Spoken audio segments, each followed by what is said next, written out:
먼저 하나님의 말씀 출애굽기 2장 24절을 읽도록 하겠습니다. 여러 해 후에 애굽 왕은 죽었고 이스라엘 자손은 고된 노동으로 말미암아 탄식하며 부르짖으니 그 고된 노동으로 말미암아 부르짖는 소리가 하나님께 상달된지라. 애굽의 종으로 노예로서 살아가던 백성들이 너무 힘들다고 하나님께 부르짖었습니다. 빨리 이 노예 생활로부터 우리를 구출하여 주시옵소서 부르짖었습니다. 이에 대해서 하나님께서 신비로운 방법으로 그리고 모세라는 아주 귀중한 믿음의 조상을 통해서 지도자를 통해서 그들을 구원해 내셨습니다. 놀라운 기적이 아닐 수 없고 그들의 마음 가운데 큰 해방감과 함께 자유를 느낄 수 있는 그런 경험을 하나님께서 허락하셨습니다. 그래서 그들이 시내산에 당도하게 되었을 때 하나님께서 십계명을 주시려고 하셨을 때 그들이 이렇게 마음을 합하여 고백하였습니다. 백성이 일제히 응답하여 이르되 여호와께서 명령하신 대로 우리가 다 행하리이다. 나를 노예된 그 상태에서 해방시켜 주신 분을 위해서 내가 무엇이든 말씀하시는 것 다 행하겠습니다의 마음 상태가 된 것입니다. 자, 그런데 그들이 시내산에 당도하기 이전부터 아주 이상한 사상과 생각들이 백성들 사이에서 퍼져나기 시작했습니다. 그들이 이렇게 고백하였습니다. 우리가 애굽에서 당신에게, 곧 모세에게 한 말입니다. 이른 말이 이것이 아니냐. 그러니까 애굽을 떠날 때 그들이 한 말이 있었다는 것이에요. 이르기를 우리를 내버려 두라. 나오고 싶지 않았던 사람들이 있었던 것입니다. 그들이 이야기하기를 우리가 애굽 사람을 섬길 것이라 하지 아니하더냐. 애굽 사람을 섬기는 것이 광야에서 죽는 것보다 어떻다? 낫겠다. 속박에서 벗어난 현재의 삶보다 옛 노예 생활이 더 낫다고 이야기하고 있습니다. 지금 이 사람들은 뭐라고 이야기하는 것이냐면 현재의 광야 생활이 옛 노예 생활보다 더 어떤 생활, 더 속박된 생활로 느끼기 시작했던 것입니다. 그들은 구원은 받았으나 해방과 자유의 기쁨을 계속해서 누리지 못한 것입니다. 심지어는 그들이 홍해를 건넌 지 얼마 되지 않은 시점인데도 불구하고 말이죠. 그러니까 우리가 침례식을 통하여서 침례를 받고 거듭남을 경험하고 또 꼭 침례식이 아닐지라도 우리가 살면서 정말 예수님을 통하여서 뭔가 이렇게 내 마음이 새롭게 되는 것을 경험합니다. 뭔가 정말 하나님을 위해서 내가 모든 것 다 할 수 있을 것만 같고 그렇게 하고 싶은 마음이 있는데 그 마음이 얼마 가지 못하고 이상하게 바뀌기 시작하는 것입니다. 참 희한한 일이 발생한 것입니다. 그들이 죄에 속박된 삶 속에서 이 속박됨이 힘들어서 하나님께 부르짖어 가지고 하나님을 통해서 자유를 얻었는데 하나님과 그 얻은 자유를 가지고 동행하는 삶 속에서 뭐를 느껴요? 속박을 느껴가지고 그들이 다시 자유를 얻으려고 어디로 돌아가는 거예요? 우상에게로 돌아가는 것입니다. 저 또한 그러했고 제가 살아오면서 많은 그리스도인들, 특별히 재림 성도들 가운데 이렇게 사는 사람들을 참 많이 발견했습니다. 저와 함께 뜨겁게 신앙하였고 사역하였고 함께 동거동락했던 믿음의 형제들이 정말 그 죄 속에서 하나님께서 나의 부르짐을 들으시고 구원해 주셨다는 사실 그것을 믿고 의지하면서 열심히 신앙생활을 하다가 보니까 점점 이 신앙생활이 점점 나를 어떻게 하는 것 같아요? 속박하는 것 같아요. 그래갖고 그 속박에서 벗어나려고 뭐를 저질러요? 죄를 저질러요. 심지어는 아예 죄를 저지르기 위해서 속박된 삶에서 완전히 자유하기 위해서 신앙을 떠나요. 세상에 나가서 죄악 가운데 또 살다 보면 또 죄악된 세상 속에서 또 뭘 느껴요? 속박을 느껴요. 또 어디로 돌아와요? 교회로 돌아와요. 다시 시작한 이 신앙생활을 살아서 또 뭘 느껴요? 속박을 느껴요. 왔다 갔다 하는 이 악순환이 계속되는 그리스도인들의 삶을 우리는 참 많이 목격하고 우리가 그러한 삶을 살고 있지 않나 생각해 보게 됩니다. 한번 생각해 보는 것입니다. 하나님과 동행하는 지금의 나의 삶은 얻은 자유를 누리는 삶인가? 아니면 속박된 삶에서 또 다른 속박된 삶으로 옮겨간 삶인가 하는 것입니다. 그러니까 세상 속에 있는 삶도 속박된 삶이고, 교회 안에서 주님 안에서 신앙하는 생활도 어떤 삶이에요? 속박된 삶이에요. 도대체 우리는 어디서 자유함을 느껴야 되는 것인가? 여러분, 이 성경은 무엇을 전파하는 책이냐면 자유를 전파하는 책입니다. 이 성경에서 이 자유함에 대해서 얼마나 많이 이야기하고 있는지 모릅니다. 그리고 예수님께서는 인간을 자유롭게 하려고 오신 분이다라고 성경은 소개하고 있습니다. 그리고 그리스도인들은 얻은 자유를 어떻게 하며 사는 사람들이에요? 누리며 사는 사람들이에요. 그런데 성경은 우리에게 속박을 전파하는 책이 되기도 해요. 내 삶을 구속해요. 정말 자유로운 마음을 가지고 시작했는데 말씀은 보면 볼수록 그렇게 버려야 될 것 많고 고쳐야 될 것 많고 하지 말라는 것 참 많아요. 아침부터 저녁까지 내 하루의 생활 중에 뜯어 고치지 않아야 될 게 한 개도 없어요. 예수님은 인간을 자유케 하러 오신 분이 아니라 속박시키고 뭔가 아주 좁은 틀 안에 가두기 위해 오신 분으로 오해가 생깁니다. 그리고 그리스도인들은 속박 속에 살아가는 사람들처럼 보이기도 하고, 그리고 가장 문제가 되는 것은 나도 자유함을 누리지 못하고 있는데 다른 사람들을 어떻게 해요? 말씀으로 속박시켜요. 갈라디아서 5장 1절을 보게 되면 예수님께서, 그리스도께서 우리를 자유롭게 하려고 자유를 주셨다, 이렇게 말씀합니다. 그러니까 예수님께서 이 땅에 오신 이유는 우리에게 뭔가 이렇게 살아야 된다, 저렇게 살지 말아야 된다를 알려주기 위해서 오신 것이 아니라 그것들 알려주심으로써 궁극적으로 뭘 얻게 하시려고 하는 거예요? 자유함, 뭔가에서 이렇게 다 해방된 듯한 그 기분을 가지고 살도록 하기 위해서 오셨다는 것인데, 13절에 보면 이렇게 또 말씀하십니다. 형제들아, 너희가 자유를 위하여, 나만 자유함을 누리는 것이 아니라 누군가를 또 자유하게 해주기 위해서 부르심을 입었으나 내가 얻은 자유를 육체의 기회로 삼지 말고 하나님을 위해 살아라 라고 말씀하시는데, 뭐라고 말씀하시냐면 오직 사랑으로 서로 뭐하라? 종노릇하라. 종노릇 한다는 게 이게 자유로운 표현인가요? 아니면 속박의 표현인가요? 제가 그렇게 하겠습니다 라고 고백하면서 남을 위해 열심히 종노릇하며 살아가는데 점점 내 마음은 어떻게 되는 것 같아요? 속박되어 가는 것 같아요. 힘들어요.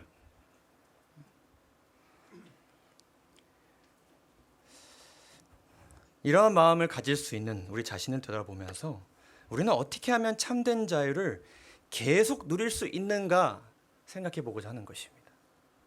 중요한 주제일까요? 참된 자유를 어떻게 계속 누릴 수 있는가를 우리가 생각해 보려면 참된 자유는 어떻게 얻을 수 있는가에 대해서 먼저 우리가 살펴보아야 합니다. 고린도후서 3장 17절에 아주 중요한 말씀이 있어요. 뭐라고 말씀하시냐면 주는 영이시니 주의 영이 계신 곳에는 무엇이 있느니라? 자유함이 있느니라. 자, 이와 관련돼서 몇 가지 성경절을 살펴보겠습니다. 로마서 8장 9절에서 누구든지 그리스도의 영이 없으면 그리스도의 사람이 아니라. 성령 하나님을 누구의 영으로 말씀하세요? 그리스도의 성령으로 말씀하세요.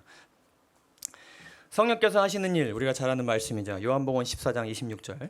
보혜사 곧 아버지께서 내 이름으로 보내실 성령, 그가 너희에게 모든 것을 가르치고 내가, 곧 누가?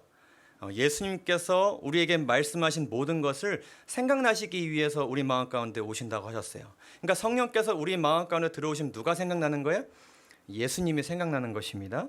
그동안 내가 예수님에 대해서 듣고 생각하고 깨달은 것들에 대해서 생각나게 하시는 것인데, 요한일서 3장 24절을 보게 되면 이렇게 말씀하세요.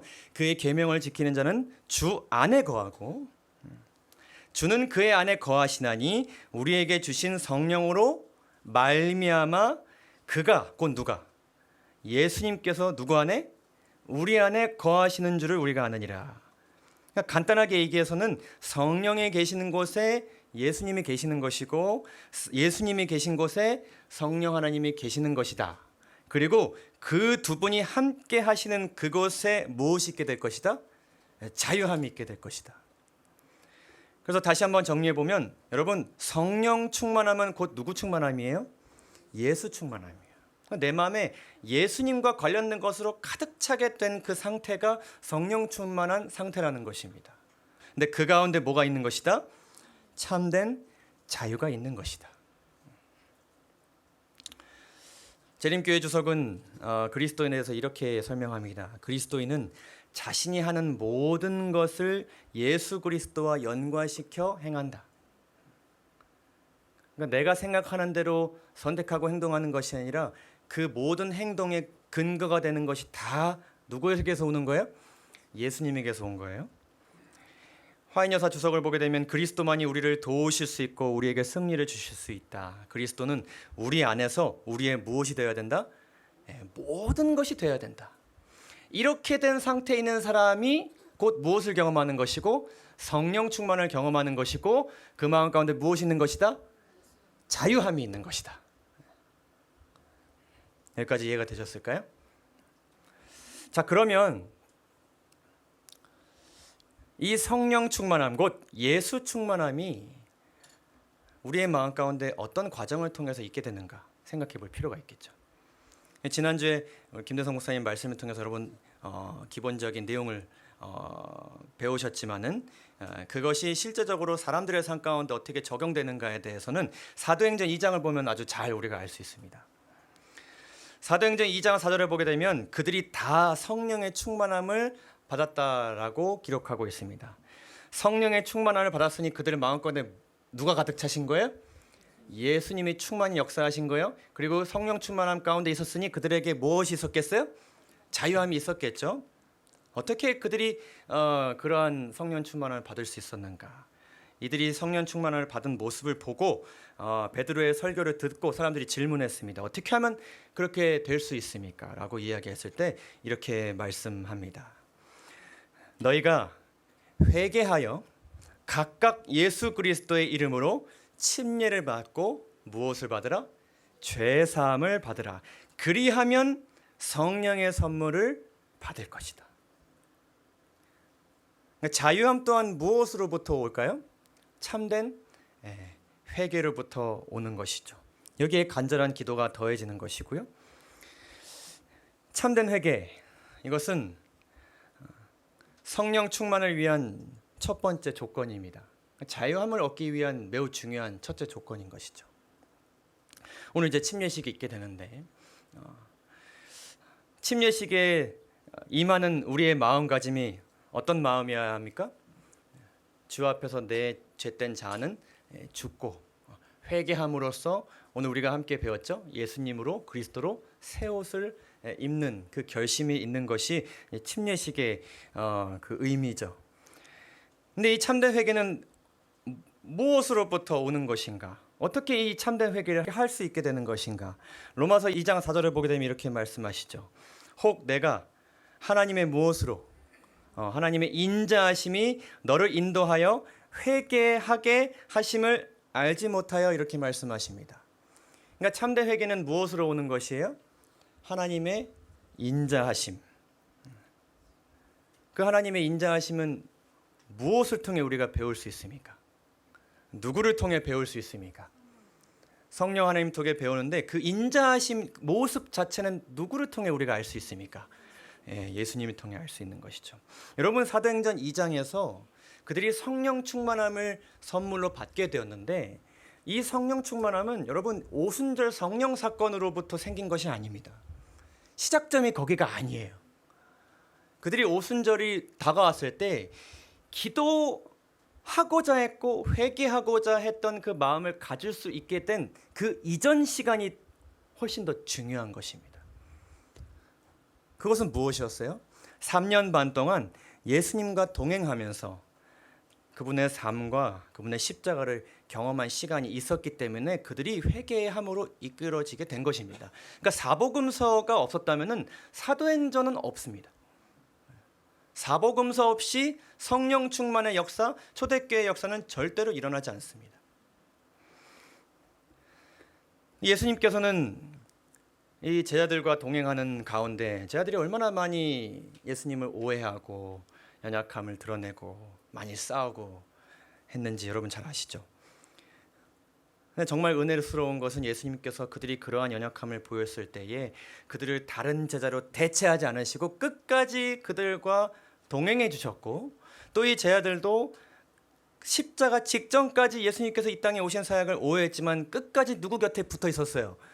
예수님 곁에 붙어 있었어요. 그렇기 때문에 그들이 마침내 십자가를 볼 수 있었고 용서를 경험할 수 있었고, 오순절 성령 사건 있기 전 우리가 성령을 받아야 되겠다라는 마음가짐. 왜냐하면 그들의 마음 가운데 누가 충만히 역사해 주셨기 때문에, 그들 마음 가운데 예수님이 가득 차 있었기 때문에. 사복음서의 역사가 사도행전의 역사로 이끈 것입니다. 그것을 사도행전 2장이 이야기하고 있습니다.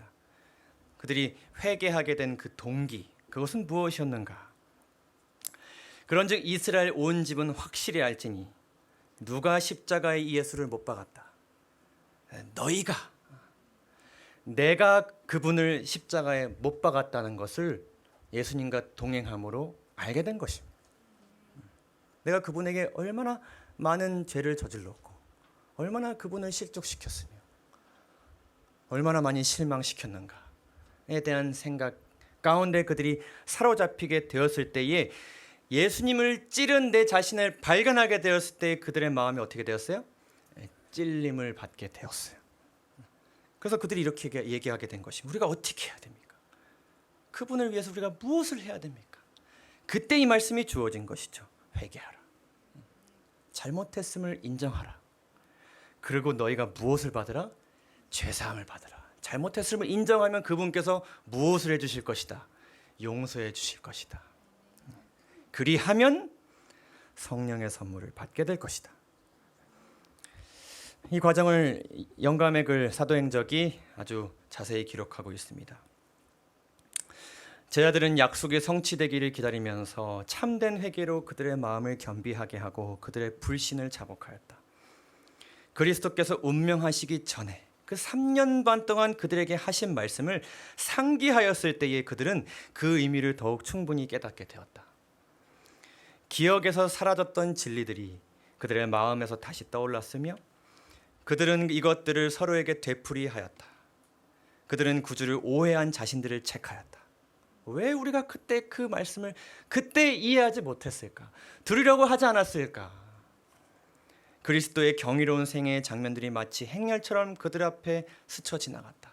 그들이 과거의 3년을 다시 살 수만 있다면, 지금 떠나가신 그 예수님과 내가 가까이 피부를 맞대어 지낼 수 있었던 그 시간을 내가 다시 살 수만 있다면 그들은 얼마나 다르게 행동할 것이었는가를 생각하게 되었다. 만일 그들이 주님을 다시 볼 수만 있다면 얼마나 깊이 주를 사랑하는지 보여드리고자 얼마나 열심히 노력하였을 것인가. 이해가 둔하여 그분을 슬프게 한 일이 얼마나 많았던가. 그리고 그들의 유익을 위하여 그분이 가르치고자 노력하신 그 교훈들을 깨닫지 못했던 것을 생각하게 될 때에 그들의 마음은 슬픔으로 가득 찼다. 산상보훈은 이렇게 기록합니다. 사람이 십자가에 들리신 예수님을 바라볼 때는 인간의 죄가 무엇인지를 분별하게 된다. 그는 영광의 주님을 징벌하고, 누가요? 죄를 짓는 내가 십자가에 그분을 못 박게 한 것이 죄라는 것을 깨닫는다. 말로 닿을 수 없는 따뜻한 사랑을 받았음에도 불구하고 어떻게 해서? 계속해서 배은망덕과 반역으로 일관된 생애를 살아왔음을 알게 된다. 그러한 지난 상반기를 살아왔으면 알게 된다. 그러한 오늘 하루를 살아왔으면 우리가 알게 되는 것입니다. 그는 가장 좋은 친구를 버리고 가장 귀중한 하늘의 선물을 모독해온 것이다. 계속해서, 그것도 어떻게 해요? 직접 하나님의 아들이 십자가에 못 박으며 상처를 받아 피가 흐르는 그분의 심장을 찔러온 것이다. 그는 넓고 어두운 깊은 죄의 심연에 의해 하나님과 분리되어 있어 가슴이 찢어지는 슬픔을 느낀다. 이러한 것을 제 아들이 느끼게 된 것이고 회개하게 된 그들이 느끼게 된 것입니다. 그래서 그들 마음 가운데 예수님께서 충만히 역사해 주셨을 때 그들은 이러한 변화를 경험하게 되었습니다.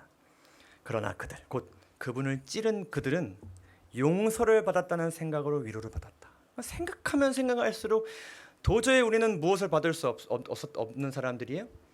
용서와 자비를 받을 수 없는 사람들인데 용서를 해주셨다는 사실, 그것으로 위로를 받았다. 그러니까 자신을 죽인 사람을 용서해 주신 것이죠. 그래서 그들이 계속 가지고 있었던 불화, 서로 시기하고 질투하고 최상권을 잡으려는 모든 욕망, 계속 그들이 뭘 가지고 싸웠어요? 누가 크냐? 내가 더 크다.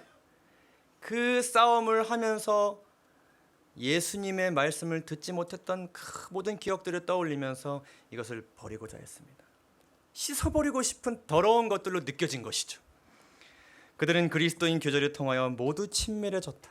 모두를 다 서로 용서하고 부둥켜 안고 울고 함께 기도하게 된 것입니다. 그들은 하나님께 더 가까이 나아갔으며 더 기도하고자 했으며 더 말씀을 보고자 했으며 이러한 생활을 통하여 그들은 그리스도와 밀접한 교제를 할 수 있다는 것이, 지금 그런 교제를 할 수 있는 생명이 우리에게 주어졌다는 지금의 시간이 얼마나 큰 특권인지를 그들이 깨닫게 된 것입니다. 우리는 벌써 죽을 수 있었고 예수님께서 벌써 다른 사람으로 대체할 수 있었던 그런 존재였지만은 여전히 우리는 주님의 제자로 지금 이 자리에 있다는 것이 얼마나 우리에게 큰 은혜인지를 그들이 깨닫게 된 것입니다. 이 준비의 날들은 깊은 마음을 살피는 날들이었다. 제 아들은 영적인 필요를 느끼고서 저희를 영혼 구원 사업에 적합하게 해줄 거룩한 정렬을 달라고 주께 부르짖었다. 그래서 다르게 살고 싶은데, 예전과 다르게 살고 싶은데 내가 여전히 뭐예요? 부족해요. 능력이 부족하고 지혜가 부족해요. 그러니 뭘 간구할 수밖에 없었어요? 성령을 간구하지 않을 수가 없었어요. 자, 그렇게 해서 이들이 참된 예수와 성령이 충만하게 임하실 수밖에 없는 회개를 하게 되었을 때에 그들에게 자유가 주어졌습니다. 그들은 어떤 자유를 얻게 되었는가? 누가복음 4장을 보면 예수님께서 그분이 오신 그 사명에 대해서 이야기하셨을 때 이렇게 말씀하셨습니다. 누가 내게 임하셨으니? 주의 성령이 내게 임하셨으니. 그러니까 예수님도 성령 충만함을 통해서 이 사역을 하신 것입니다. 우리도 성령 충만함을 통해서 예수님께서 주고자 하신 것을 받을 수 있다는 말씀을 또 우리가 깨닫게 되는 것인데, 주의 성령이 내게 임하셨으니 이는 가난한 자에게 복음을 전하게 하시려고, 그리고 내게 기름을 부으시고 나를 보내사 어떤 자에게 자유를 포로된 자에게 자유를, 눈먼 자에게 다시 보게 함을 전파하며 어떤 자에게 자유를, 눌린 자를 자유롭게 하고 주의 은혜의 해를 전파하게 하려 하심이라 하였더라. 여기서 자유와 관련된 두 가지 중요한 말씀이 나오는데, 이 제자들, 성령 충만함을 받았던 그 사람들이 이 두 가지의 자유를 얻지 못했던 상태였다는 것이죠. 포로된 자에게 자유를 주셨다. 이 포로된 자들은 어떤 사람들이었는가? 그들은 사단의 정죄를 받았던 사람들이었습니다. 그들은 이 정죄로부터 자유하게 되었습니다. 우리가 대쟁투의 역사를 우리가 보게 되면 사단이 우리를 끊임없이 고발한다는 것을 우리가 잘 알고 있습니다. 뭐라고 이야기하나요? 온 우주에 뭐라고 이야기하나요? 저들도 나처럼 죄를 저질렀는데 어떻게 용서를 받고 구원을 받을 수 있습니까? 그럼 누구도 용서받고 구원받아야 돼요. 나도 용서받고 구원받아야 돼요. 근데 나는 왜 멸망의 대상으로 지정되면 저 사람들은 어떻게 저렇게 영생을 얻을 수 있습니까? 한 번도 죄를 저지르지 않은 사람들이 영생을 얻을 수 있는데 이거 불공평한 거 아닙니까? 우리가 요즘 국민들이 제일 많이 분노하는 것이 무엇입니까? 똑같은 법조항이 있고 처벌조항이 있는데 누구에게는 이만큼 적용되고 누구에게는 요만큼 적용되는 것이죠. 사단의 이 송사는 전혀 근거 없는 이야기가 아닙니다. 충분히 할 수 있는 그런 고발 내용입니다. 그러나 예수님께서 우리를 변호하시기를 이들이 진심으로 회개하고 나를 믿는 자들이다. 그리고 나는 그렇게 하는 저들의 죄값을 누가 모두 치렀다? 내가 모두 치렀다. 그러므로 저들은 이제 무엇하다? 무죄하다. 그리고 나도 저들을 더 이상 뭐하지 않는다? 정죄하지 않는다. 정죄할 수 있는 근거가 이제는 뭐한 거예요? 사라진 것이죠. 그 사실을 깨닫게 되었을 때 그들 마음 가운데 무엇이 있었을까요? 자유함이 있었습니다. 끊임없이 죄와 살아가고 있는 이 마음 가운데 계속해서 불안함과 두려움과 하나님께서 나에게 더 이상 은총을 주시지 않는 것만 같은 마음이 있었지만은 예수님이 내 마음에 가득 차게 되었을 때 하나님은 나를 버리지 않으셨구나. 여전히 나를 그분의 제자와 또 사랑하는 종으로 여겨주고 계시구나라는 걸 깨닫게 되었을 때 그 마음으로부터 속박된 마음으로부터 자유함을 얻게 된 것이죠. 그렇기 때문에 그들의 마음 가운데는 그들을 속박했던 이 죄, 곧 예수님을 십자가에 찔러 죽게 한 그 죄를 다시 보게 되었을 때에 정말 쳐다도 보기 싫은 것이 되는 것이죠. 또한 예수님께서는 눌린 자를 자유롭게 하셨습니다. 이 부분이 굉장히 중요한 것인데 이 눌린 자들은 무엇의 정죄에 눌려 있었냐면은 율법의 정죄로부터 눌려 있었습니다. 이 재림교회 주석을 보게 되면은 압제적인 규정들에 눌린 자들이었다고 기록합니다. 마태복음 23장을 보게 되면 그 바리새인들과 서기관들이 사람들의 어깨에 무엇을 짊어졌어요? 무거운 어깨를 짊어주었어요. 그들이 자주 이야기한 것이 무엇인가 하면은 너 그래서 벌 받은 거야. 너 죄에 저질러서 그 모양 그 꼴이 된 거야. 이 얘기를 많이 했습니다. 그럼 당연히 그것을 들은 사람은 뭐라고 생각했을까요? 벌 받았다. 누가 벌 주셨다? 하나님이 벌 주셨다. 그럼 난 누구로부터 끊긴 것입니까? 하나님부터 끊긴 것이에요. 난 버림받은 사람이에요. 당연히 그 삶에 자유가 있을 수가 없겠죠.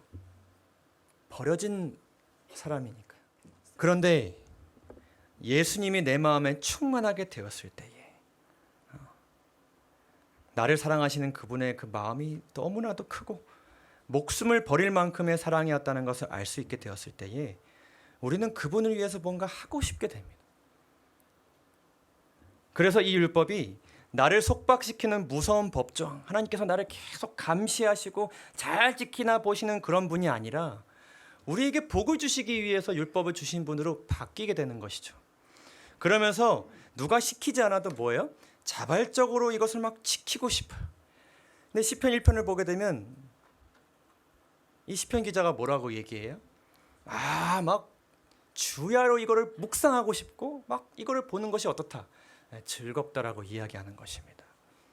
이 말씀을 주신 분이 나를 어떻게 해주셨기 때문에 속박에서 건져주셨기 때문에 로마서 7장을 보게 되면 이런 말씀을 하세요. 우리가 어떤 것에 대해서 죽었다? 그러니까 얽매였던 것에서 죽었다. 율법은 그대로 있는 것입니다. 여러분 어떤 사람들은 이 말씀을 통해서 율법은 더 이상 지키지 않아도 된다고 이야기하는데 그거를 말씀하시는 것이 아닙니다. 율법은 그대로 있으나 이것이 나를 얽매여고 옥죄어던 것이었는데 이것이 사랑의 법으로 바뀌게 되는 것이죠. 오히려 뭐라고 말씀하세요? 야고보서 1장에서 자유롭게 하는 온전한 율법이 되는 것입니다. 그리고 예수님을 알게 되고 진정으로 회개하게 되었을 때에 이 법이 이렇게 그 성격이 달라지게 되는 것입니다. 여러분 국가가 여러분들에게 뭔가를 요구할 때가 있습니까? 있어요. 저거 보고 군대 가라고 요구했어요. 야, 내가 국가를 위해서 이 한 몸 다 바쳐서 2년 충성해야지라는 마음으로 갔을까요? 전혀요. 국가가 뭔가 우리에게 부담을 줄 때가 있어요. 그러면 국민들은 당연히 무엇을 얘기하냐면 국가가 나에게 해준 것이 무엇인가 이렇게 이야기합니다. 반대로 얘기하면 우리가 충만히 받은 것이 있으면 그 나에게 주는 부담과 의무를 뭐 할 수 있어요? 감당할 수 있어요. 어떤 마음으로? 기쁜 마음으로. 여러분 와이프가 무리한 걸 요구할 수 있나요? 부담되는 것 요구할 수 있습니까? 배우자가 그러한 것 요구할 수 있나요? 전혀 논리적으로 이해가 되지도 않고 도대체 이 타이밍에 이걸 도대체 왜 먹고 싶고 왜 하고 싶은 것인가? 너무 제 얘기하는 것은 아닙니다. 일반적으로 그렇다는 얘기입니다. 그러면 일반적으로 우리 마음가서 튀어나오는 생각이 뭐예요? 당신이 나에게 해준 것이 무엇인가? 여러분 인간은 자발적으로 상대방에게 사랑을 줄 수 없는 존재입니다. 뭘 받아야 줄 수 있어요. 받은 것이 충만해야 줄 수 있어요. 받은 것이 넘쳐야 작은 거라도 주고 싶게 돼요. 결국에는 우리가 이 과정을 끊임없이 반복하지 않으면 우리가 어떻게 될 것인가 하는 것입니다. 이것을 계속해서 반복하게 될 때에 우리가 무엇을 경험하는 것이고 자유를 경험하는 것이고, 이것이 반복되지 않을 때에 우리 마음 가운데 뭐가 생길 수 있어요? 속박된 마음이 생길 수 있다는 것입니다. 여러분, 이 사실을 오늘 침례받으시는 분들로부터 신앙하시는 여러분들 모두, 저와 우리 모두가 반드시 기억하고 살아가게 되기를 간절히 바랍니다. 여러분, 이 과정을 반복하지 않는다면, 매일 반복하지 않는다면 어떤 일들이 벌어지게 되는가? 아주 끔찍한 일들이 벌어지게 됩니다.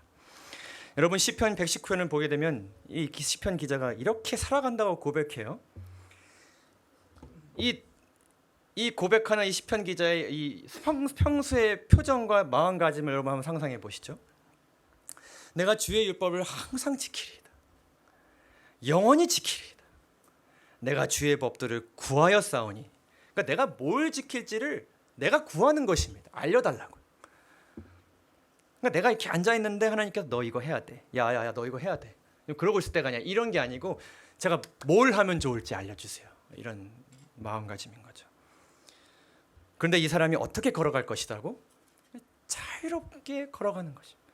그 표정과 그 모습을 여러분 상상해 보세요. 그리고 내가 사랑하는 주의 계명들을 내 스스로 즐거워한다. 이 말씀에 대해서 재림교회 주석은 이렇게 설명합니다. 제한된 것이나 좁아서 답답한 것이 전혀 없는 상태이다. 율법을 순종하면 자유가 있다고 자신 있게 말할 수 있는 상태라는 것입니다. 참된 거룩함에는 아무런 무엇이 없다? 속박이 없다. 그러나 뭐 하지 않는 사람에게는, 회개하지 않는 사람에게는 하나님의 임재, 나에게 다가오시는, 말씀으로 다가오시는 그 임재가 끊임없이 무엇으로 느껴지게 될 것이다? 구속으로 느껴지게 될 것이다. 처음에 침례를 받았을 때 이 신앙 영역이 이렇게 넓었는데 점점 좁아지는 거예요. 나중엔 내가 어디서 신앙생활하는 것 같아요? 어떤 고시원 방에서 쪼그리고 신앙생활하는 것 같아요. 근데도 하나님 다가와서 뭐라고 말씀하세요? 지금도 부족하다. 하나님의 품성이 너희는 하지 말지어다의 표현처럼 보이게 될 것이다. 스테판 브라운이라는 한 신학자가 쓴 율법 아래 있다고 느낄 때라는 책에서 이것에 대해서 아주 통찰력 있는 어떤 신학적인 견해를 우리에게 주고 있습니다. 잘 한번 보시면 좋겠어요. 교회가 안고 있는 문제는 우리가 율법으로 시작하였다가 불순종으로 마친다는 것이다. 그러니까 시작이 사복음서로 시작되어야 되는데 그것으로 먼저 시작하는 것에서 게을러지면서 뭐로 점점 시작하는 거예요? 내가 오늘 뭘 해야 되는가? 뭘 하지 말아야 되는가서부터 시작되는데 결국에는 율법으로 시작되는 것이 뭐 하려고 하는 거예요? 순종하려고 하는 거예요. 근데 그 결과가 뭐예요? 불순종이 되는 거예요. 참 이상한 일이죠. 그러다 보면 우리의 신앙생활은 규례와 규정들의 집합으로 무엇을 맞이하게 될 것이다?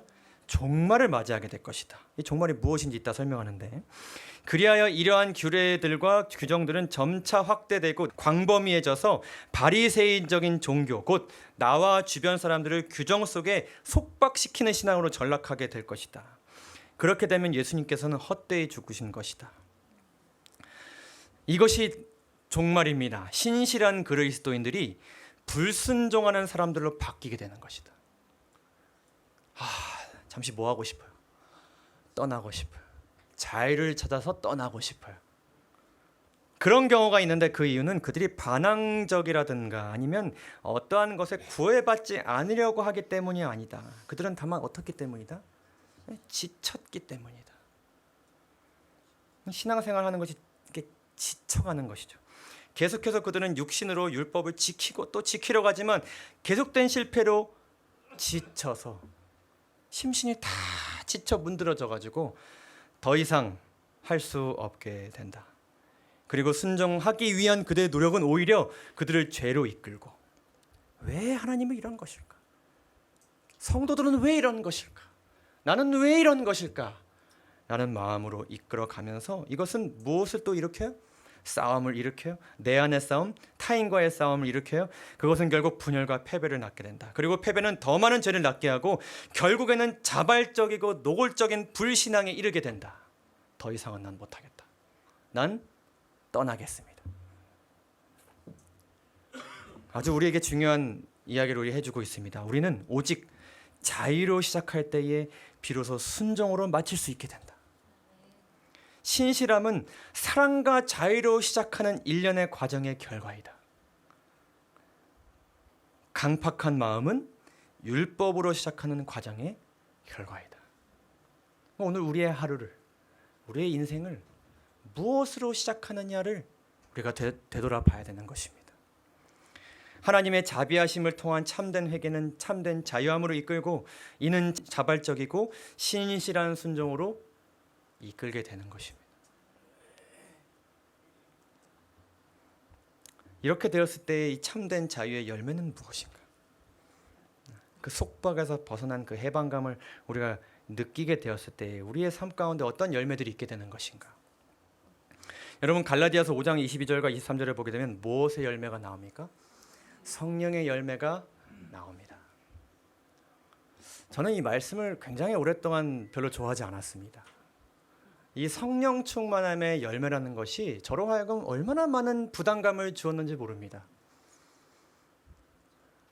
여러분 이 성령 충만함 가운데 자유함이 있게 되었다는데 그 자유함과 이 열매들이 공존할 수 있다고 여러분 생각하시나요? 이것은 저희가 굉장히 큰 고민이었습니다.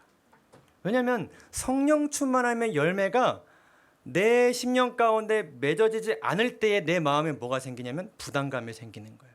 그래서 이 말씀을 제가 계속해서 상고하고 묵상하고 기도하면서 이 말씀을 성령 충만함을 통해 자유함을 주신다는 그 말씀을 제가 기억하면서 이 말씀을 계속해서 제가 보았더니 좀 내용이 이 의미가 달라졌습니다. 이 자유함의 시각을 가지고 이 성령의 열매를 바라봤더니 제 마음 가운데 이러한 깨달음이 있게 되었습니다. 몇 가지만 좀 살펴보겠습니다. 사랑의 열매. 사랑하기 힘든 대상이 우리에게 있습니까? 있습니다. 배신감 느낀 적 있고 상처를 받은 적 많이 있습니다. 근데 그런 대상을 우리가 예수님 충만함을 통해 사랑하게 되었을 때에 깨어진 관계들, 불화와 분열로 인한 내 마음의 그 찢어진 상처가 회복되고 그 관계들로부터 무엇을 얻게 돼요? 자유함을 얻게 돼요. 맞습니까? 화평하기 힘든 상황들이 있어요. 그 화평하기 힘든 상황들은 내가 야기한 경우도 많이 있고 다른 사람들이 그 화평을 깨우는 경우도 많이 있어요. 교회 안에서 깨어지기도 하고 세상 가운데선 수도 없이 깨져요. 그러나 예수님 충만함을 통해 내가 화평하게 되므로 그 고난과 어려움들로부터 뭐하게 돼요? 자유하게 돼요. 상관이 없어요.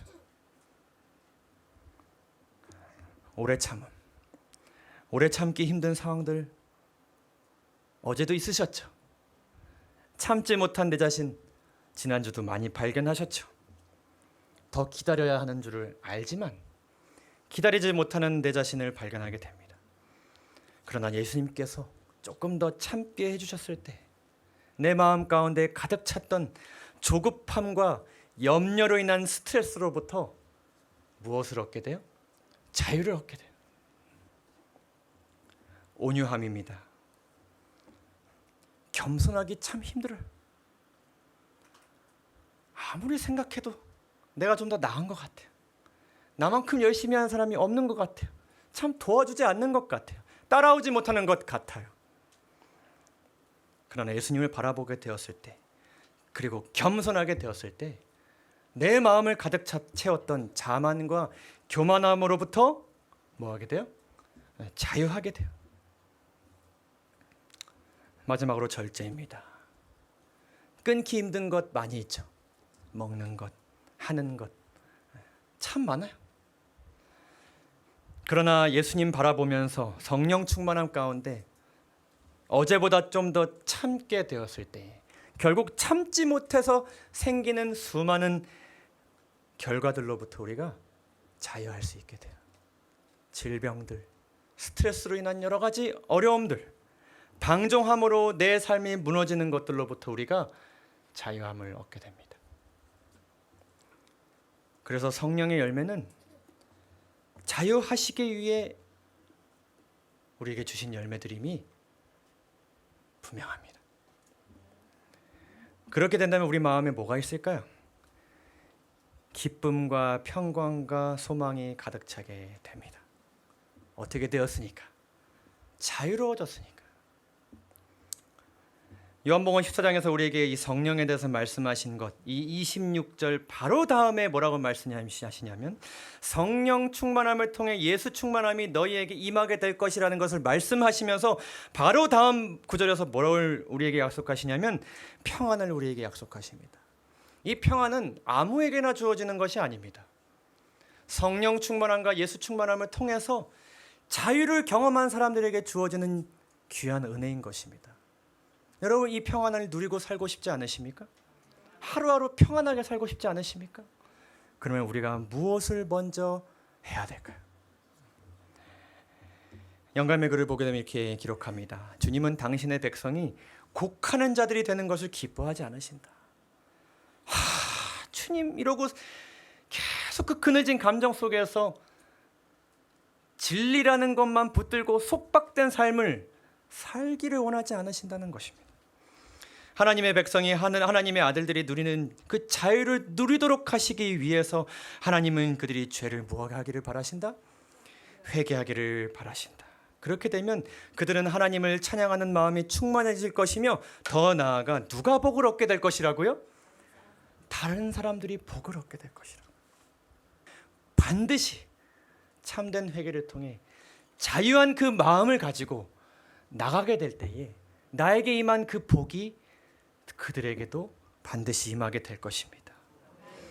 우리 모두 성령 곧 예수 충만한 가운데 참된 자유를 마음껏 누리고 살게 되기를 주님의 이름으로 간절히 바랍니다.